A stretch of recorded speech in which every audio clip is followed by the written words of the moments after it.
Hello, everybody, and welcome back to the Major Step Podcast here on WSVC Radio, where each week we examine one of the departments here at St. Vincent College. My name is Andrew. I'm joined once again by my co-host, Colt Easterling. Colt, I'm excited to talk about the engineering department with you this week. I am as well. It should be a good time. I feel like I don't know a ton of engineering students, but they got a massive influx this year, as you've mentioned a few times. We'll have the chair of the department, Dr. Birmingham, and Junior Bailey Nicely on to talk about it. I'm hoping they'll give us some good details about the department. Yeah, I'm looking forward to it. You said earlier, this freshman class of 2024 has been pretty massive for the engineering department, one of their biggest in history. And the engineering program dates back to, I believe, early 2010s. So it's been around quite a significant amount of time now. Had quite a few classes graduate. But yeah, overall, I'm sure Dr. Birmingham's very excited that engineering is still on the rise. I would imagine so. I think some of the changes that they've made in the last 5 to 7 years have really fueled that. On the St. Vincent website, when you can look at all the different degrees, it talks about the accreditations the department has. I think those are fairly new. I would imagine that she'll touch on that a little bit. I would be shocked if that's not driving some of the people coming here for engineering.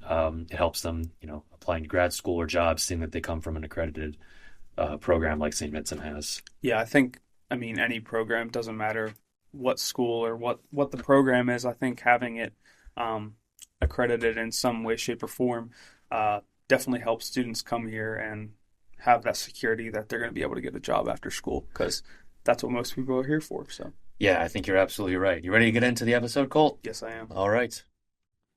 And now we are being joined by Dr. Stacy Birmingham, who is the chair of the engineering department. Thank you so much for coming on. Thank you. I'm glad to be here. All right. So we're going to start off with what we ask all of our professors. Just tell us a little bit about your educational professional background and what led you here to St. Vincent College. Sure. So I became familiar with Pittsburgh when I went to school at Carnegie Mellon back in the 70s. And eventually graduated from Carnegie Mellon with my PhD in chemical engineering. From there, went to University of Michigan and taught on the faculty there for 15 years.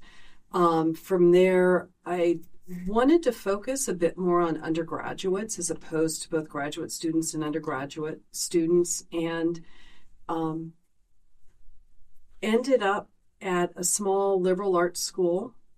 Focused there on solely undergraduate education, became the Dean of Engineering there, was there for a number of years, was approached by St. Vincent with the opportunity to build the engineering program here. And so ultimately in 2018, that led me to St. Vincent College. Awesome. Yeah, we were talking a little bit before about, we were looking at the engineering page on St. Vincent's and the history of the program. You guys have the number of students, and so the program's fairly new. Yes, for some of the other programs here. This is what, the sixth year, I guess, fifth year, sixth Yes. year. So how's the development going so far? I mean, it's been long enough now. You've had a couple classes graduate with it now, but how's the progress been so far? So I need to correct something. So it was originally started as engineering science back Yes. in 14 or 13. Okay. So as engineering, that started, and then we switched the name to 2019. Okay. We changed the focus of the program, added more engineering classes to the program. We were looking to build it in such a way that it would meet accreditation standards by ABET. So that was my goal. Okay. Was to build a program that could be accredited by the Engineering Accreditation Commission of ABET. So in 2022, we had a site visit from ABET. We had submitted a self-study, and the following year received word that we were officially accredited, which awesome. is wonderful. And that was always something we wanted to do with engineering. Mm-hmm. And we needed the time to build the facilities, add faculty, and once we became accredited, we saw a really positive change in our enrollment. Gotcha. Okay. So that accreditation, is that obviously it boosts the enrollment, but does that also help students upon graduation coming from an accredited program? It does. So certain jobs will require that a student be from an accredited program. And so there are two types of accreditation at the college. One is the college-wide accreditation, which comes from middle states. And then our program is separately accredited by ABET. So that extra step of being separately accredited by ABET opens the door for our students to some jobs that may be more government affiliated. For example, potentially through DOE or DOD. Some graduate schools look for students to be from an accredited program. It also makes licensure more, it simplifies that process. So if a student wants to ultimately become a professional engineer and have a PE license, that also required an accredited undergraduate degree. Gotcha. Okay. But also on the flip side, for prospective students, most families now are well educated enough about accreditation. That's one of the first questions they'll ask. Are you an accredited program? Mm-hmm. So it's nice to tell the parents and the students, yes, we are an accredited program. Absolutely. Based on what we've heard, this freshman class of 2024 was pretty large. It was large. So can you tell us just a little bit about how do you think they'll be able to impact the program going forward with such a large volume of students? So I was very happy to see that large class come in. And so we had some growing pains, which isn't a bad problem. We had to add some extra sections of classes. One of the things I love about St. Vincent is that our class sizes here are small, and we are constrained by facility space. So we're not like a larger university who may be able to accommodate an extra 100 students in the lecture hall. We simply can't do that. So we did add more sections. It's been great for the program. It allows us to engage those students early in some design projects, get them engaged in research projects, getting them to work with the older students. It's just been really nice having that larger cohort come through. That's awesome. So you mentioned some of the classes. So can you walk us through a little bit the course requirements for engineering? I'm looking at it now. There's the typical core just for any engineering, and then you have the concentration and a couple other things. So can you walk us through what students can expect during their courses? So we offer a general Bachelor of Science in Engineering, and that means that we provide students with a good foundation in engineering. We do that through courses such as statics and graphics and design, where they learn to use 3D modeling software. We then take their solid engineering foundation and then allow them to specialize. So they can specialize in chemical engineering, environmental engineering, materials engineering, or mechanical engineering. So typically students will spend the first 2 years taking the core science classes, taking the core engineering classes, and by junior year they're starting to branch into their concentrations. Most of our students follow the mechanical engineering concentration, but we do have students in all 4 concentrations. When do students typically decide on which concentration they would like to go into? That's a good question. So a lot of students come in and they know from day one, I want to be a fill in the blank mechanical engineer. Mm-hmm. But there are a lot of students who come in and say, well, I was told I'm good at math and science, and maybe I should look at engineering, so I'm enrolling in engineering. And they're not as knowledgeable, and that's perfectly fine. Yeah. We get a lot of students who've had very little exposure to engineering. So the beauty of our general program is that the students have 2 years to figure out which concentration is best for them. They also have electives built into the engineering program, so they can even try a course in one of the concentrations. And if they say, that just doesn't interest me, they can use that course credit to meet some engineering program requirements. So it isn't a course that they took Yeah. For, It's not for nothing. right. It's not for nothing. Yeah. But the beauty is the students really have 2 years to figure it out. It's good. Yeah, that's perfect. You actually just mentioned electives. I was going to ask you, what are some of the most popular electives that students take? I was looking at the list again. It's a sizable list. So are there some that are Yes, in high it's a demand? sizable list. So one of the most popular electives is a course that Dr. Wood teaches on rapid prototyping. Used Okay. to be called Design and Fabrication of Modern Materials. So in that class, students design and fabricate objects, ranging from light. So one of the first projects he usually has them do is make a functional lamp from laser cut wood, Okay. which is sort of interesting. Yeah, so definitely. they have to think about how to construct that, how to get the socket for the light bulb in there, what's holding that, and at the end of the project, they need something functional. They'll also use 3D printers in there to make other more complex items. So that's a really popular course. So it's bringing together their foundation in materials and CAD and statics, and that has been a really, really popular course. One course I'm teaching this semester that has a lot of students in it is on renewable energy systems, Okay. which is a hot topic right now. Absolutely, So we're yeah. focusing on wind energy and solar and hydropower, and bioenergy, biofuels, biodiesels, biomass. So that's been a really popular course. It's important to think about how do we transition our country from oil and gas, Right. and move to more renewable forms of energy, and what are the costs to do that, and what are the downfalls? Sure. Yeah. And as engineers, we look at life cycle. So a lot of people buy an electric car and they think, oh, great, no emissions. It's a really clean vehicle.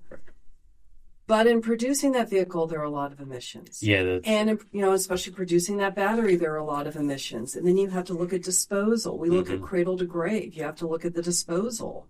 Right. And there are a lot of environmental concerns with disposal of those materials. Absolutely. Yeah. So as engineers, my focus is to not just have the student look at that wind turbine and say, oh, wind is free. It's really, that's good. Well, but what did it take to get us there? Yeah. Beyond the finished project. And what does it take if we have to dismantle it, retire it? What are the environmental concerns with doing that? Yeah.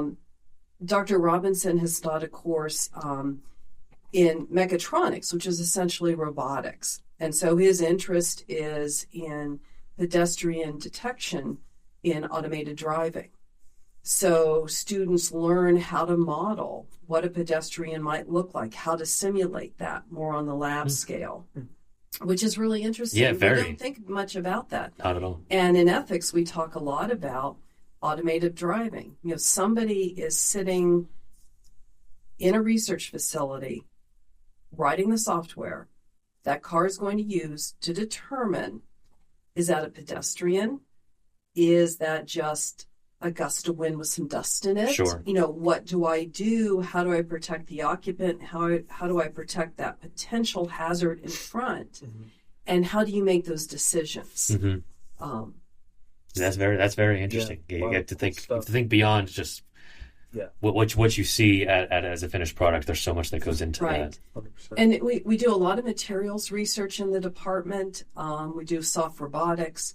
Dr. Wood has a project with an NSF grant right now looking at using stale bread as a foundation for electrodes to purify water, which is very cool. Yeah, really well.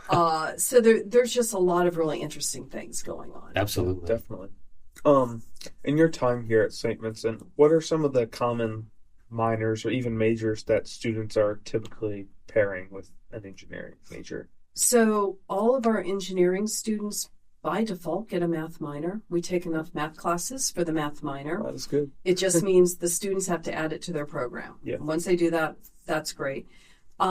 We will occasionally get students who pursue a physics minor or psychology, sometimes biology or chemistry, depending on what their interest area is. Some of the it's the program looks longer than some of the others we've talked about, so it's a little bit it's double majoring with that would be a little bit harder, but it's That's perfect that the math minor kind of just comes with it. So they have a little bit of something else if they want, it gives them a leg up in an interview or something like that. And so you pointed out one of the things to note about engineering programs, they're not lightweight programs. Not at all. We have a lot of engineering requirements driven predominantly by our accrediting body. Mm-hmm. So that's why if you look at engineering programs across the country, they're all going to look relatively the same. Right. We all have a minimum number of engineering hours. We need to be hitting certain topics. Mm-hmm. And so we take a look at what differentiates us in that field. So I'll touch on a couple things. One is that we are at a liberal arts school. So our students have a very robust general education core. Mm-hmm. Our students are well-spoken, they're well-read, they're very ethically minded, and our employers talk about that and note that. That is a very much a positive attribute of our graduates. Our graduates, because of that, are very well-rounded. They're not just coming from a technical school where the only thing they learned was math, science, and engineering. Mm-hmm. On the flip side of that is that, yes, engineering is a lot of credit hours. But we've had students who have double majored. And in recent history, we had a student who graduated with a double major in biochemistry and engineering. Whoa. That student came in with a number of AP credits and is now in his first year of med school. Wow. So that's been a positive. We had a student a couple of years ago who was very interested in acoustical engineering, double majored in music and engineering, went on to pursue that. We have a student a few years prior to that who had an interest in creative writing.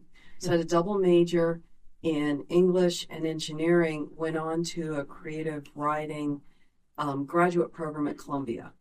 Wow. So our students, upon graduation, aren't always engineers, but we like to think that engineering gave them the problem-solving skills that will help them regardless of what field they pursue. Yeah, absolutely.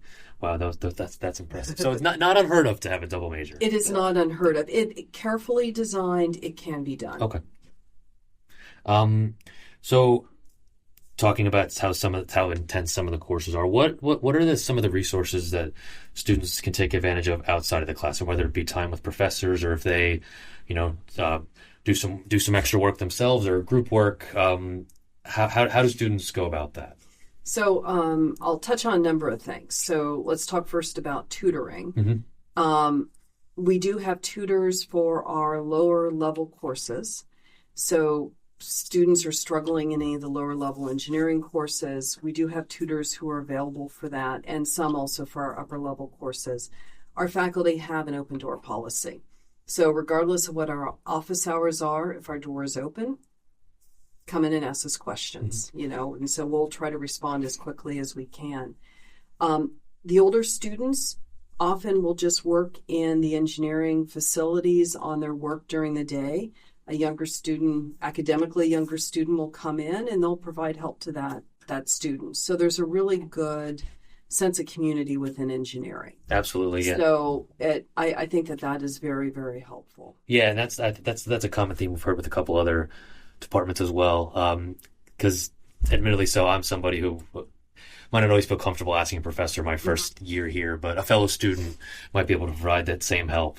And then you meet classmates, you meet somebody else, you build some connections, which I think is huge. Definitely. Could you touch on a little bit about the senior project or the capstone, whatever you call it in engineering? What are some things that students have done in the past, and what are the requirements for that? Sure. So the capstone course is the culmination of the engineering degree, so it pulls in the material from all the engineering courses the students have taken.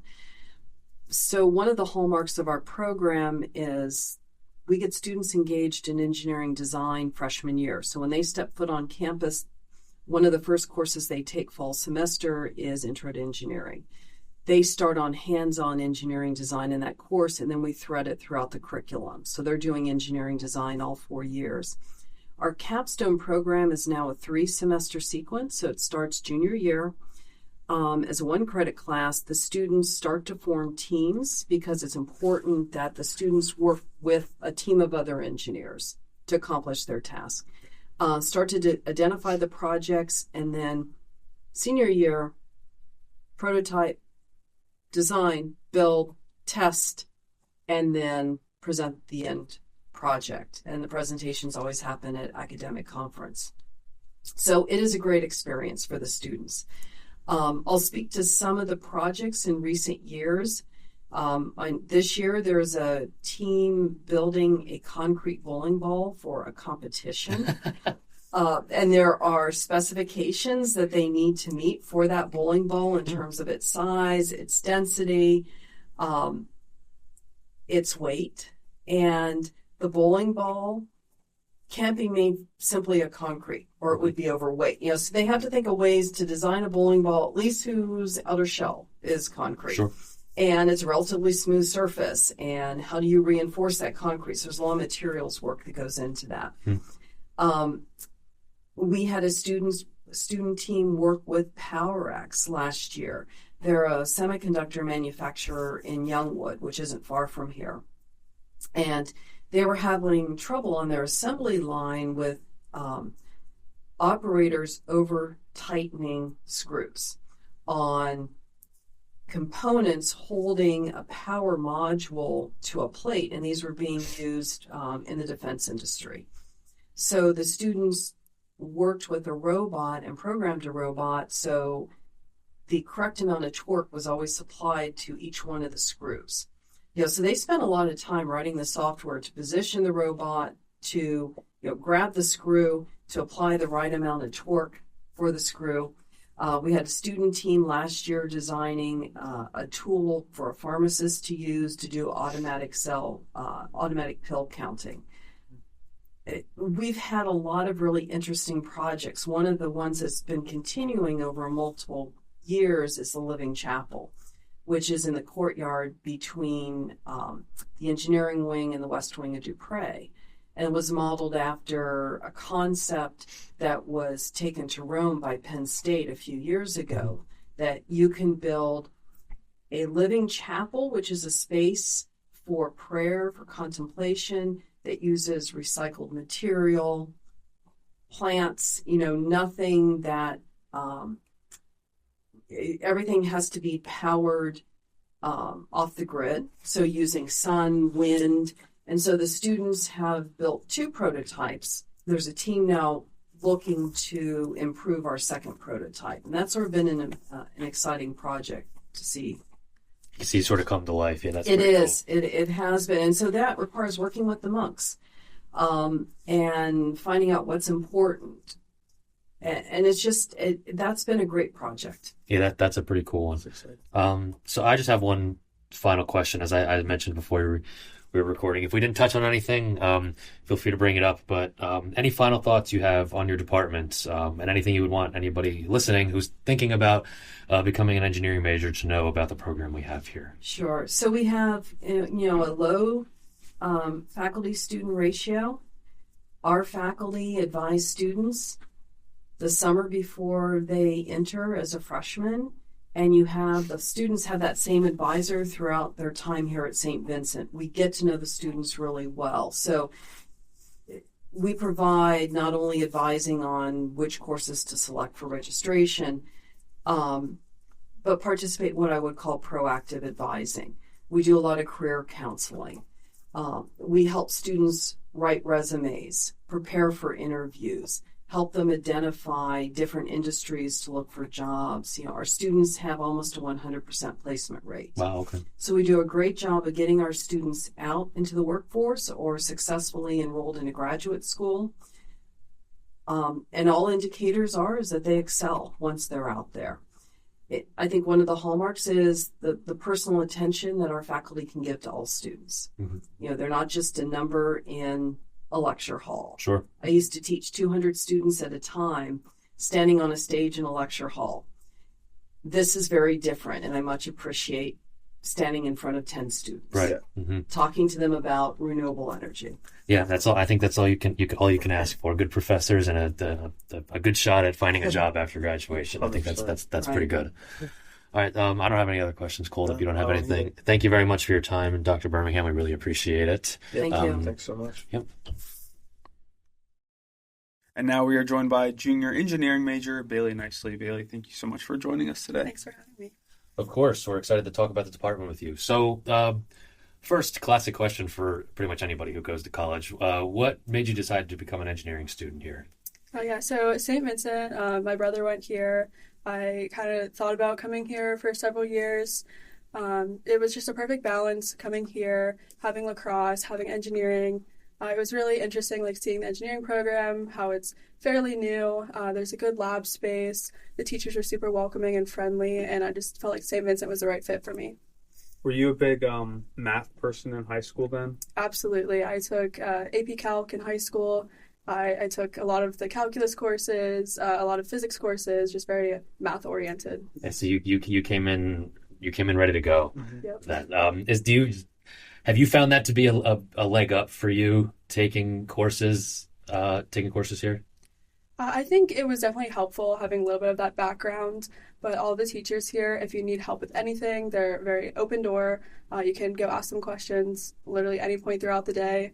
Stay after class, ask questions. A lot of the work is very just like led towards students' understanding. Yeah, that was one of the questions that we usually ask is how accessible the professors are here. How about outside of professors? Is there any like tutoring opportunities within the department? Absolutely. So all of the science areas have CLPs and tutoring after class or in the evenings. You can always show up. You just walk in. There's a friendly face. It's always the same person, and they just really help you understand what you need. Have you yourself used that? Definitely. Okay. Yeah. Some of the classes get a little intense mid-semester, especially with sports. Yeah. Yeah. So striking that balance. Yeah, Yeah, absolutely. So what have been some of your favorite classes so far? So you mentioned to us before we started recording, you're a mechanical engineering concentration. Do you find that those are your favorite classes, or is there some engineering classes that have been your favorite? Yeah, so a lot of the lab courses are super fun. Last semester we built a wind tunnel, so we spent pretty much the entire semester learning how to get airflow through a structure and what that would look like based on different objects. So we did like airplanes, we did a Jeep. I think someone did a cow, just seeing like what that looks like for different objects. So it's just really interesting sitting down and knowing absolutely nothing going in and learning how to build like a functioning wind tunnel. Yeah, that's very interesting. Yeah, that's pretty cool. Dr. Birmingham talked a lot about some of the lesser known, I guess, projects. There was a garden. Someone did a concrete bowling ball at some point, I guess too. That's pretty cool. Bread and molecules or something. Yeah. I don't know. Yeah. It was a couple days ago. That's true. Yeah. What about some of the most difficult classes? You said that you've used the CLP yourself. What have been some of the hardest ones for you? Definitely thermodynamics. That's one of the courses. It's just like you don't know anything going in. You know a little bit about like hot and cold stuff. Just touching a hot surface. I know. Yeah. It's The most hot. basic understanding. Yeah. But just trying to learn how something's going through a surface, and if you have 100 degrees Fahrenheit on one side and 0 on the other, like how that affects things. Mm-hmm. So it's definitely interesting. Like you don't think about it. You're just like, okay, yeah, heat rises. Yeah. And just like learning how that works. It was really interesting. Right. Yeah, it's kind of taking like the most basic things and breaking it down to like the most like minute details. Yes, like, absolutely. And turning it into something more complicated than the rest of us think of it absolutely. to be. So for engineers, you guys have a capstone project that you have to do before graduation. The way that Dr. Birmingham described it, it sounds like it's a very lengthy process. It is. So you're a junior in your spring semester. So you've just started it. How's that been going? And what is your project, first of all, actually, and how's that been going? Yeah, so we just started defining what project we're going to work on. So with engineering, it's group based. They started this year in the spring of junior year. It usually starts the fall of senior year. So it's a year-long project. We are working on getting groups together right now. So some of the options for next year, there was a golf course with ALD. There was renewable resource project for St. Vincent. So it's a proposal to get either solar panels or a geothermal system for St. Vincent. There was one purifying water, and then there was a couple with ASME, which is like the engineering like parent company essentially. And they run different projects. So the concrete bowling ball comes from that. Okay. Very interesting. So do you guys? You said you talked about the options that are available. You guys have to select from a pre-given list, and then you're formed in the groups. Like you guys don't necessarily get to design your entire project. So the options came from students. Okay. So we kind of just said, this is what we're interested in, this is what we like to try. And then Dr. Bride put together some more like finalized options to fine tune it. And then this week we're deciding who gets to work on what team. Gotcha. Okay. Yeah, I wasn't sure, and I should have asked Dr. Birmingham about this more. I wasn't sure how that whole process works. Have you heard any like what are some common complications that you've heard? Like how do they walk you through things that could go wrong, or do they kind of just hand you the reins and say, "Good luck, guys"? It's kind of all on your own. Oh, okay. So we do like junior lab this year and next year, and it's a lot of you kind of get like a tea kettle, and they're like, "How does it work?" So you kind of don't have any structure whatsoever, and you have to learn how to set a goal for yourself and say, "All right, here's what I want to find out." And it's a little bit different than like chemistry and physics where you have a known answer. Mm-hmm. You kind of have to figure out, what am I trying to answer? How do I get there? And is that the question I really want to ask? So there's a couple times where we're like, okay, we know how kettle works. This is what we're trying to figure out. And we find out that answer and we realize that's not the question we want to ask. So you kind of have to start over, right. Start from the beginning and just work through it again until you find not necessarily the correct answer, but an answer that you're happy with. Do you respond well to that type of classroom, and do other people? Or is that kind of a subjective thing? It's kind of difficult because you don't know how long it's going to take. And it's the same way like in a career, like as an engineer, you don't know if this is the best option. Mm-hmm. It's a lot with like science when, they thought, okay, yeah, the earth is flat. And then, okay, it's not flat. Or, things like that. You're like, okay, the ocean is only this deep. And then you find out it's deeper. Mm-hmm. So it's kind of just getting to an answer you're comfortable with for the time being with the resources you have. And then maybe eventually realizing that's not where I want to be. I want to be somewhere else. Gotcha. Okay. Gotcha. And you touched a little bit on the lab work that you guys do in engineering. So could you walk us through what maybe a typical lab may look like in the engineering field? Because I imagine it's quite different than your typical biology or chemistry. Yeah, so in engineering, the lab is pretty much open until it's like 5 o'clock at night. So you can go in anytime you want. You can sit down and work on whatever project you need to get done. Some of the labs, like for the courses, you have a set time. It's like an hour and a half or 2 hours or however long it is. But sometimes it's, like I said, you don't know what answer you're trying to get to. So sometimes it takes more time. Sometimes you're in there for several hours. With the wind tunnel, we were there for weeks and weeks just trying to get to where we wanted to be. Right. So it's definitely more at your own pace. It's not you have to do this reaction at this time, or with physics, like you have to have a set time to like, measure gravity or whatever. Sure. So it's definitely just a lot on your own. So you're a mechanical engineering concentration. What made you choose that specifically? And when did you choose that? Did you know that going in, or did you have to take a couple courses here first before you decided that? So I definitely changed my mind. I 100% was like, I want to do green energy. And I thought, okay, environmental science or environmental engineering, like somewhere in that direction. Sure. But then I decided I wanted to do mechanical because it focuses a little bit more on the technology behind green energy rather than just like green energy itself. Mm-hmm. So I guess I could have gone either way with it, but depending on where I want to go with grad school, I thought mechanical was just a good foundation to get there. Yeah, that could give you some more of the underlying knowledge of the green energy that could give you a leg up in applying to grad school and finding jobs. So is grad school a goal after St. Vincent, or is that's still up in the air? I mean, you got a little bit of time, so you don't have to have plans set. Still on the fence about that. Just the way my credits are, I'm a little bit ahead. So I can't necessarily graduate early because of the capstone. Mm-hmm. So I was kind of trying to figure out that balance of, do I want to get an internship or do I want to stay here, get some more credits? So it's definitely that balance of where I want to go next year, next semester. Mm-hmm. Gotcha. And how has it been balancing sports with such a heavy workload? I think what was the credit amount for engineering? It's like 80 85 or something, right? Yeah, it's a lot. It's a Quite heavy. It's like 128 total. Yeah, that's Yeah, with pretty- with yeah, the that's a core. lot. with the core. Yeah. So how has that been for you? Pretty steady, or It's definitely a balance. So I've been a starter here since my freshman year, and it was a lot of just being in the unknown.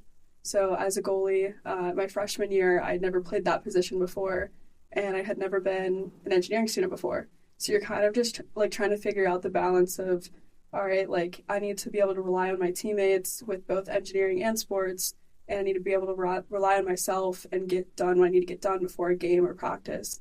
But the teachers definitely help a lot. Do you find that the your coaching staff adapts well to that? Like obviously, students first here for the most part. Mhm. But are they fair about that stuff? Like they understand that you have these massive lab projects that you have to get done, I would imagine. Yeah, absolutely. We have lift twice a week, practice 5 days a week, and all of those lift times are outside of class. You don't have to worry about, running late to class or running late to lift or whatever. Everything's scheduled perfectly. And the games have been moved later, so we don't miss night classes. And then we have a lot on the weekends this year. So we get a lot more time to focus on school, focus on who we are outside of just the sport. That's good. Yeah, I think that's important, especially for such a heavy credit major like engineering. definitely. Do you have any more questions, Andrew? No, I don't. Do you have any final thoughts that you want to share with us or anything that we did not ask about, Bailey? I think that's everything. I just think that the opportunities I have here at St. Vincent just really help me in both the classroom and on the field and just as a person overall. Awesome. Thank you very much for your time. I really appreciate it. Sounds like you're a busy person, so we appreciate you coming on for a few minutes. Thank you. We'd like to thank Bailey and Dr. Birmingham for their time. They're, very busy people being engineers, so we appreciate them coming on for a few minutes to share everything they know about the department. Colt, what did you think of their interviews? I thought it was great. A lot of interesting stuff. I mean, once you're majoring in one thing, you don't really branch out from that too often. So I personally enjoy like hearing about all the different things we have going on around campus within the academic world. Like I would never take an engineering class as a communication major. So just hearing things that are going on over there are very, very cool. Yeah, I would agree. Most of my classes are in Alfred or preps, and engineering is kind of nestled in the back of Dupre. Yeah. So first of all, I don't know a ton of engineering students, and I don't see a lot of the stuff that goes on back there. So it was definitely cool for them to come on and talk about all the things that they're doing and all the very technologically advanced lab work that they do and all the heavy course loads and projects that they do. It's definitely intense. No disrespect to all the other majors we talked about. This one might be the most intense one I think we've heard about so far. 80 credits just engineering courses is a lot. And I mean, any major that you automatically get a minor along with it. Just because you have to take the courses. Yeah, it's busy. It's going to be busy. Yes, so. and a math minor, no less. That means there's a lot of math. Yeah, I could not do that. No, me neither. So I give the students who do this a lot of credit, but it sounds like they come out ready to take on the engineering world. Dr. Birmingham said they had almost 100% placement a year out. That's pretty impressive. Yeah. So you go into this program. It sounds like it's a very hard program, but they get you ready for the real world. Yeah. And like we've both said a few times, I think that's really all you can ask for. Yeah, that's what it's all about. That's absolutely true. Any final thoughts, Colt? I don't have anything else. I think we're going to have marketing as our next episode, so look forward to that. Yes, me too. See you next week.